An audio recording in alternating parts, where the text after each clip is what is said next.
கிறிஸ்து இயேசுக்குள் வாழ அழைக்கப்பட்ட அனைத்து சகோதர சகோதரிகளுக்கும் தேவனால் கிருபையும் தேவ ஆவியின் ஞானமும் உண்டாவதாக. நம்ம கடந்த சில ஆண்டுகளாக மத்தேயு எழுதின சுவிசேஷத்தை நம்ம தியானிச்சு கொண்டு வந்தோம். அதில் நமக்கு இந்த அளவில் இப்போதைக்கு நமக்கு கொடுக்கப்பட்ட வெளிப்படுத்தின விசேஷங்களை வைத்து, அதாவது வெளிப்படுத்தின ரகசியங்களை வைத்து நாம் தியானித்தோம். மீண்டும் அதை நாம் தியானிக்கும் போது அதற்குரிய தேவன் எவ்வாறு ஒவ்வொரு நேரமும் வெளிப்படுத்துவாரோ அவ்வாறு நாம் தியானித்து கொண்டிருப்போம். இன்று நாம் பார்க்க போகிற சுவிசேஷம் எது என்றால் மார்க் எழுதின சுவிசேஷத்தை நம்ம இன்னைக்கு பார்க்க போகிறோம். இன்றையிலிருந்து நாம் ஆரம்பிக்க போகிறோம். அதில் நாம் 1வது அதிகாரத்தை நாம் வாசிக்க கேட்போம். அதற்கு முன்பாக ஒரு முன்னுரையாக இது எப்படிப்பட்ட எந்த ஒரு கண்ணோட்டத்தோடு இது எழுதப்பட்டது அப்படின்னு நம்ம இதை பார்க்க போகிறோம். என்ன அப்படின்னு பார்த்தோன்னா, மார்க்கு இந்த சுவிசேஷத்தை எழுதினாரு பரிசுத்தாவின் துணையோடு. அவருக்கு யார் இதுக்கு உதவி செய்தது அப்படின்னா பேதுரு உதவி செய்திருக்காரு இதை எழுதுறதுக்கு. அதோட இந்த விசேஷம் எந்த முழுமையான ஒரு கண்ணோட்டத்தை நமக்கு காண்பிக்குது அப்படின்னா, ஆண்டவராக இயேசு கிறிஸ்துவை முழுமையாக தேவனுடைய ஒரே பேரான குமாரனாக அது நமக்கு காண்பிக்கிறது. மத்தேயு எழுதின சுவிசேஷம் யூதாவின் ராஜாவாக, அதாவது இயேசு கிறிஸ்து, நம் ஆண்டவராக இயேசு கிறிஸ்து ஒரு ராஜாவாக காண்பித்து அது எழுதப்பட்டது. மார்க்கு சுவிசேஷம் அவர் ஒரு தேவகுமாரனாக எழுதப்பட்டது. லூக்கா எழுதின சுவிசேஷம் தேவகுமாரனாக இருந்து எப்படி மனுஷகுமாரனாக வந்து அவர் தன்னுடைய வேலையை சரிவர முடித்து எல்லாவற்றையும் செய்து முடித்து தேவ சித்தத்தை முழுமையாக எவ்வாறு நிறைவேற்றினார் என்பதை குறிக்கின்றது. கடைசியாக யோவான் எழுதின சுவிசேஷம் எப்படி அவரை பாவிக்கிறார் என்றால் அவரை தேவனாகவே அவர் குறிப்பிட்டு அதை வெளிப்படுத்துகிறார். இப்படி தான் இந்த 4 சுவிசேஷங்களும் இயேசு கிறிஸ்துவை எவ்வாறு நமக்கு காண்பிக்கிறது என்பதை நம்ம பார்த்தோம். இப்போ மார்க் எழுதின சுவிசேஷத்தில் 1வது அதிகாரத்திலேருந்து நம்ம வாசிக்க கேட்போம். இன்று நம்ம தியானிக்க போகிற வசனங்கள் என்னவென்றால், மார்க் எழுதின சுவிசேஷம் 1வது அதிகாரம் 1வது வசனத்திலிருந்து வாசிக்க கேட்போம். தேவனுடைய குமாரனாகிய இயேசு கிறிஸ்துவினுடைய சுவிசேஷத்தின் ஆரம்பம். எடுத்தோனே பார்த்தாச்சு, எப்படி ஆரம்பிக்கிறாரு? தேவனுடைய குமாரனாகிய இயேசு கிறிஸ்துவினுடைய சுவிசேஷத்தின் ஆரம்பம். அவருடைய விசேஷம்தான் அது சுவிசேஷம். அவர் எப்படிப்பட்ட வசனங்களை நமக்கு போதிச்சிருக்கார், எப்படிப்பட்ட விஷயங்களை அவர் செஞ்சிருக்காரு, தேவகுமாரனாக எவ்வளவு பெரிய வேலையை செய்து முடிச்சிருக்காரு அப்படிங்கிறது தான் நம்ம பார்க்க போகிறோம். வாசிப்போம். அடுத்து 2வது வசனம். இதோ நான் என் தூதனை உமக்கு முன்பாக அனுப்புகிறேன், அவன் உமக்கு முன்னே போய் உமக்கு வழியை ஆயத்தம் பண்ணுவான் என்றும், கர்த்தருக்கு வழியை ஆயத்தப்படுத்துங்கள், அவருக்கு பாதைகளை செவ்வை பண்ணுங்கள் என்று வனாந்தரத்திலே கூப்பிடுகிறவனுடைய சத்தம் உண்டாகும் என்றும் தீர்க்கதரிசன ஆகமங்களில் எழுதியிருக்கிற பிரகாரமாய்.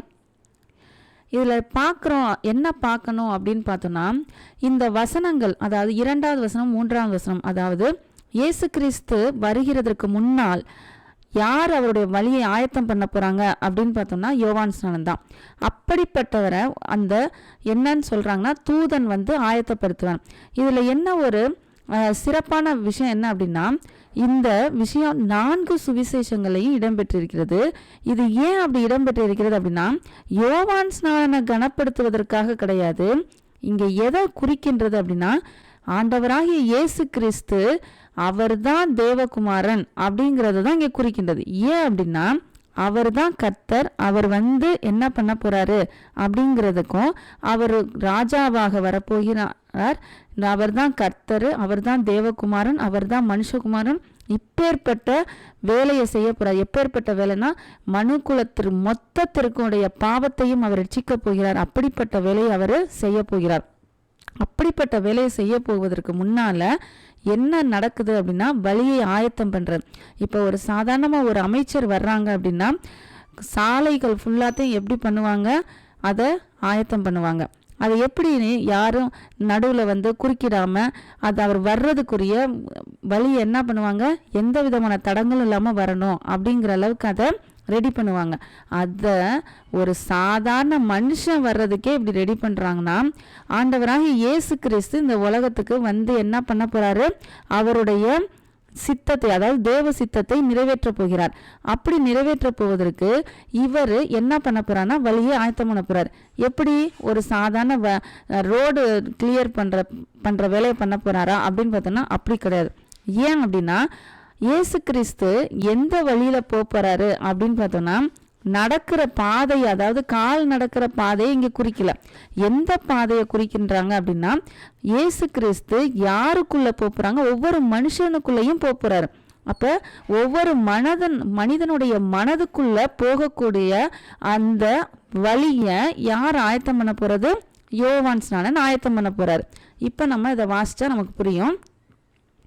இதோ நான் என் தூதனை உமக்கு முன்பாக அனுப்புகிறேன், அவன் உமக்கு முன்னே போய் உமக்கு வழியை ஆயத்தம் பண்ணுவான் என்றும், கர்த்தருக்கு வழியை ஆயத்தப்படுத்துங்கள், அவருக்கு பாதைகளை செவ்வை பண்ணுங்கள் என்று வனாந்தரத்திலே கூப்பிடுகிறவனுடைய சத்தம் உண்டாகும் என்றும் தீர்க்கதரிசன ஆகமங்களில் எழுதியிருக்கிற பிரகாரமாய் யோவான் வனாந்தரத்தில் ஞானஸ்நானம் கொடுத்து பாவம் மன்னிப்புக்கென்று மனந்திரும்புதலுக்கு ஏற்ற ஞானஸ்நானத்தை குறித்து பிரசங்கம் பண்ணி கொண்டிருந்தான்.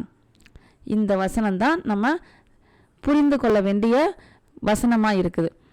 அப்போ 2வது வசனத்திலையும் 3வது வசனத்திலையும் சொல்லப்பட்ட எப்பேற்பட்ட வழியை அவன் ஆயத்தம் பண்ண போகிறான்னா, மனம் திரும்புதலை பற்றி தான் அவன் சொல்கிறான். யார்? யோவான் ஸ்நானனை பற்றி சொல்லப்பட்டிருக்குது.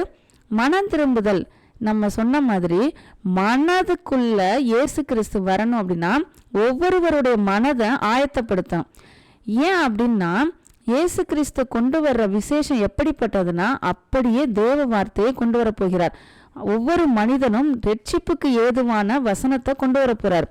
இன்னும் சொல்ல போனா, அந்த வார்த்தை தான் தேவன். ஆதியிலே வார்த்தை இருந்தது, அந்த வார்த்தை தேவனிடத்தில் இருந்தது, அந்த வார்த்தை தேவனா இருந்தது.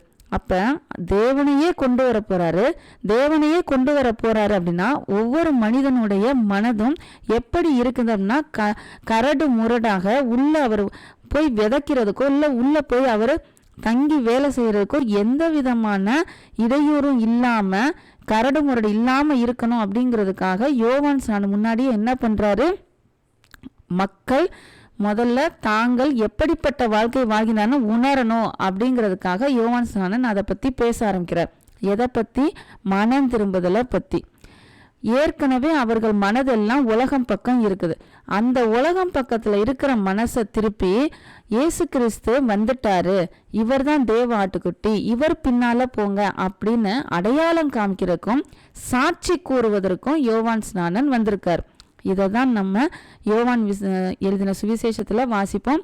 அவன் யாருக்கு சாட்சி கொடுக்க வந்திருக்கான்? இயேசு கிறிஸ்துவுக்கு அந்த ஒளியை குறித்து சாட்சி கொடுக்க வந்தவனாய் இருந்தான் அப்படின்னு இருக்கும். அப்போ இயேசு கிறிஸ்துவுக்கு இப்படிப்பட்ட சாட்சியை கூறுவதற்காக அவன் வந்திருக்கான். என்னென்ன அப்படின்னு பார்த்தோன்னா, திரும்பவும் சொல்வோம். முதல்ல அவருக்கு வழியை செவ்வை பண்ணான். எப்படிப்பட்ட வழியை செவ்வை பண்ணுறாரு அப்படின்னு பார்த்தோம்னா, மனிதர்கள் தங்களுடைய மனதில் பலவிதமான கரடு முரடுகள், பலவிதமான உலக இச்சைகள், கவலைகள் எல்லாம் உள்ள கிடக்குது. அப்படி இருக்கிற சமயத்தில் தங்கள் பாவத்தில் தான் இருக்கிறோம், மனம் திரும்புதலுக்கு ஏற்ற ஞானஸ்நானம். இங்கே ரொம்ப நம்ம கவனிக்கணும். இன்னைக்கு நம்ம ஞானஸ்நானம்ங்கிறது பல இடங்கள்ல ஒரு குறிப்பிட்ட நிறுவனங்கள் எல்லாம் எப்படி நடக்குது அப்படின்னா, பிறந்தோடனே ஞானஸ்நானம் கொடுக்குறாங்க. அது மனம் திரும்புதலுக்கு ஏற்ற ஞானஸ்நானம் சொல்ல முடியாது. ஞானஸ்நானம்னாலே எப்படிப்பட்டதாக இருக்கணும்? மனம் திரும்புதலுக்கு ஏற்ற ஞானஸ்நானமாக இருக்கணும். அப்போனா ஒருவன் விவரம் தெரிஞ்சு தன் பாவத்தில் இருக்கோன்னு தெரிஞ்சு அதிலிருந்து மனம் திரும்பி தேவன் பக்கம் வரணும் அப்படின்னு எப்போ அவன் நினைக்கிறானோ அப்போ தான் அந்த ஞானஸ்நானத்தை எடுக்க முடியும். இது ஒரு பக்கம். ஒரு கூட்ட மக்கள் எப்படி பண்ணுறாங்க? எந்த விதமான அர்த்தமும் இல்லாமல் பிறந்தோடனே ஞானஸ்நானம் கொடுக்கிறார்கள். இன்னும் சில பேர் எப்படி இருக்காங்க அப்படின்னு பார்த்தோன்னா, இன்னும் சில கூட்டங்களில் எப்படி இருக்குது அப்படின்னா, ஒரு வரைமுறையோட இத்தனை வயசு வந்தோடனே ஞானஸ்நானம் எடுங்க அப்படின்ட்டு இன்னொரு கூட்டத்தில் நடக்குது. இன்னும் சில பேர் எப்படின்னா கட்டாயப்படுத்துகிறார்கள். இனி கட்டாயம் ஞானஸ்நானம் எடுத்தாதான் இனி தேவனுக்குள்ள வர முடியும், கிறிஸ்துவை ஏற்றுக்கொண்ட மாதிரி அப்படின்னு சொல்றாங்க. இன்னும் சில பேர் எப்படின்னா மதம் மாற்றம் மாதிரி செய்யறாங்க. ஆனா இது எதுவுமே உண்மையான கிறிஸ்துவின் வழியும் கிடையாது, தேவ சித்தமும் கிடையாது. தேவனுடைய சித்தம் எப்படிப்பட்டது அப்படின்னு பார்த்தோம்னா, உண்மையாவே மனம் திரும்பி நான் தேவன் பின்னால போன இயேசு கிறிஸ்துவின் சத்திய வசனத்தின் பின்னால நான் போவேன், தன்னைத்தான் வெறுத்து அவருடைய தன் சிலுவையை சுமந்து சென்று அவர் பின்னால போவேன் அப்படின்னு யாரு உண்மையிலேயே மனமாற்றமா இருக்கிறாங்களோ அப்பேற்பட்டவங்க தான் இந்த ஞானஸ்நானத்தை எடுப்பாங்க. அவர்களா முன்வந்து எடுக்கக்கூடியதுதான் இந்த ஞானஸ்நானம். இதுதான் உண்மையிலே மனம் திரும்புதலுக்கு ஏற்ற ஞானஸ்நானம். இப்படிப்பட்ட ஞானஸ்நானத்தை தான் யோவான் ஸ்நானன் அன்னைக்கு என்ன பண்ணியிருக்காரு, பிரசங்கம் பண்ணி கொண்டு வந்தார்.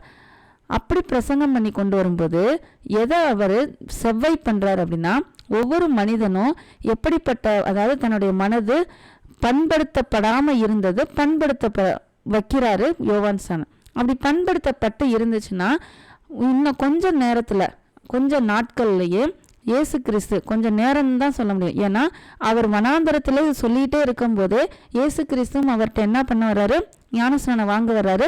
அப்பதான் அவர் என்ன சொல்றாரு, இந்த மாதிரி இவர் தான் இயேசு கிறிஸ்து, இவர் தான் தேவ ஆட்டுக்குட்டி, இவர் தான் எல்லாம், அதாவது தேவகுமாரனாக வந்து பரிசுத்தாவி யார் மேல் தங்குவதை காண்கிறாயோ அவர் தான் வந்து பரிசுத்தாவினால் அபிஷேகம் பெற்றவர், அவர் தான் உலக மக்களுக்கும் பாவத்தை சுமந்து தீர்க்கிற தேவ ஆட்டுக்குட்டி அப்படின்னு அவருக்கு அடையாளம் காண்பிக்கப்படுகிறது.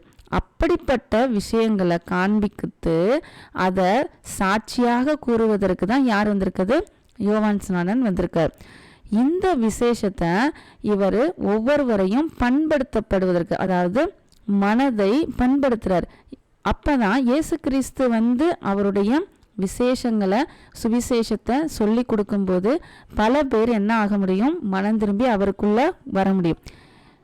இன்று வரைக்கும் அது என்ன நடந்துட்டு இருக்குது, அப்படிப்பட்ட விசேஷங்கள் நமக்குள்ள நடந்துக்கிட்டு மனமாற்றத்தை கொண்டு வந்து கொண்டுதான் இருக்குது. இதுல இன்னொரு விஷயம் நம்ம என்ன பார்க்க வேண்டியது இருக்கு அப்படின்னு பார்த்தோம்னா, அன்றைக்கு யோவான் ஸ்நானன் மாம்சமாக வந்த மனுஷகுமாரனுக்காக வழியை ஆயத்தம் பண்ணினான். இன்று நாம் ராஜாவாக இயேசு கிறிஸ்து வரப்போகிறதற்கு முன்னால் நாம் அதே வேலையை நாம் என்ன பண்ணணும், செய்ய வேண்டும். அவருக்கு வழியை நம்ம செய்ய பண்ண வேண்டும்.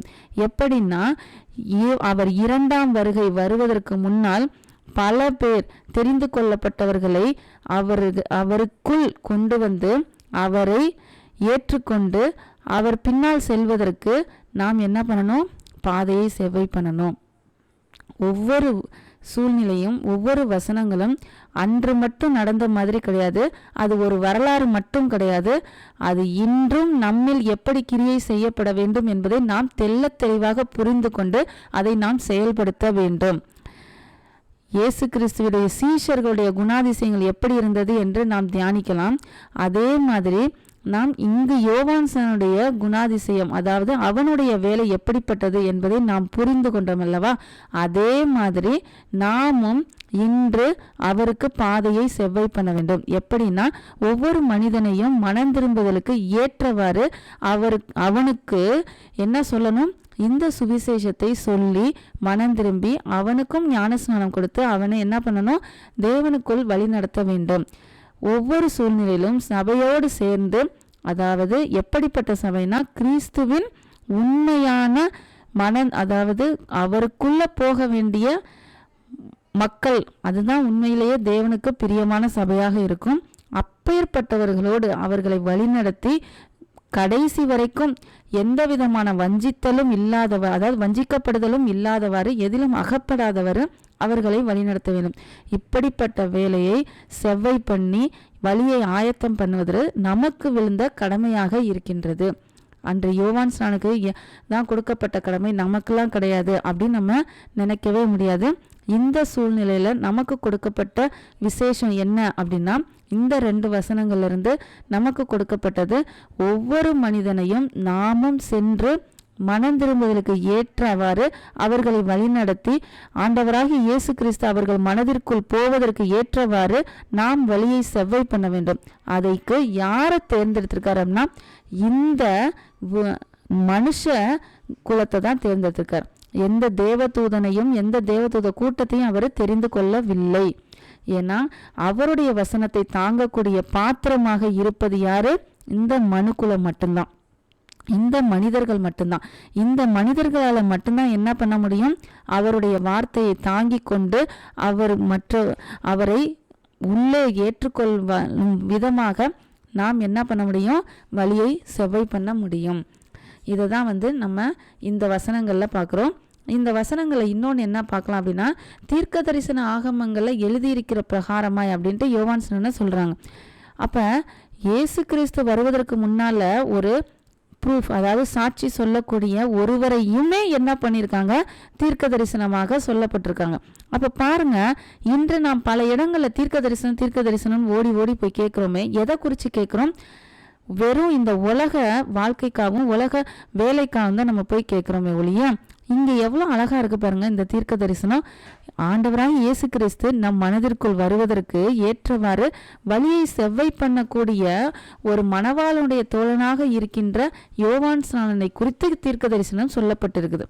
அப்போ நம்ம ரொம்ப அழகாக நம்ம இதை தியானித்து பார்க்கலாம். ஏன் அப்படின்னா, யோவான் ஸ்நானனை பற்றி எங்கே ஏற்கனவே சொல்லப்பட்டிருக்குது? தீர்க்க தரிசனத்தின் ஆகமங்களில் சொல்லப்பட்டிருக்கு. அது நம்ம மத்தேயு எழுதின சுவிசேஷத்திலே நம்ம பார்த்துருக்கோம். இன்னும் சொல்ல போனோம் அப்படின்னா, அதாவது தீர்க்க தரிசன புத்தகங்களில் நம்ம வாசித்து பார்க்கும்போது எங்கே இருக்குது அப்படின்னு பார்த்தோம்னா, எசாயா தீர்க்கதரிசி எழுதியிருக்காரு. எப்படின்னா, எசாயாவில் 40வது அதிகாரத்தில் 3வது வசனத்தை வாசித்து பார்த்தா நமக்கு புரியும். கர்த்தருக்கு வழியை ஆயத்தப்படுத்துங்கள், அவாந்திர வெளியிலே நம்முடைய தேவனுக்கு பாதையை செவ்வை பண்ணுங்கள் என்றும், பள்ளமெல்லாம் உயர்த்தப்பட்டு சகல மலையும் குன்றும் தாழ்த்தப்பட்டு கோணலானது செவ்வையாகி கரடு முரடானவைகள் சமமாக்கப்படும் என்றும், கர்த்தரின் மகிமை வெளியரங்கமாகும், மாம்சமான யாவும் அதை ஏகமாய் காணும், கர்த்தரின் வாக்கு அதை உரைத்தது என்றும் வனாந்தரத்திலே கூப்பிடுகிற சத்தம் உண்டாயிற்று. பாருங்க, இந்த இடத்துல ஒரு ஆளை பற்றியோ எதையுமே குறிக்கப்படல, வெறும் சத்தம் மட்டும்தான் சொல்லியிருக்கு. அந்த சத்தத்தை கொடுக்கறதுக்கே ஒரு மனுஷனை அவர் என்ன பண்ணுறாரு?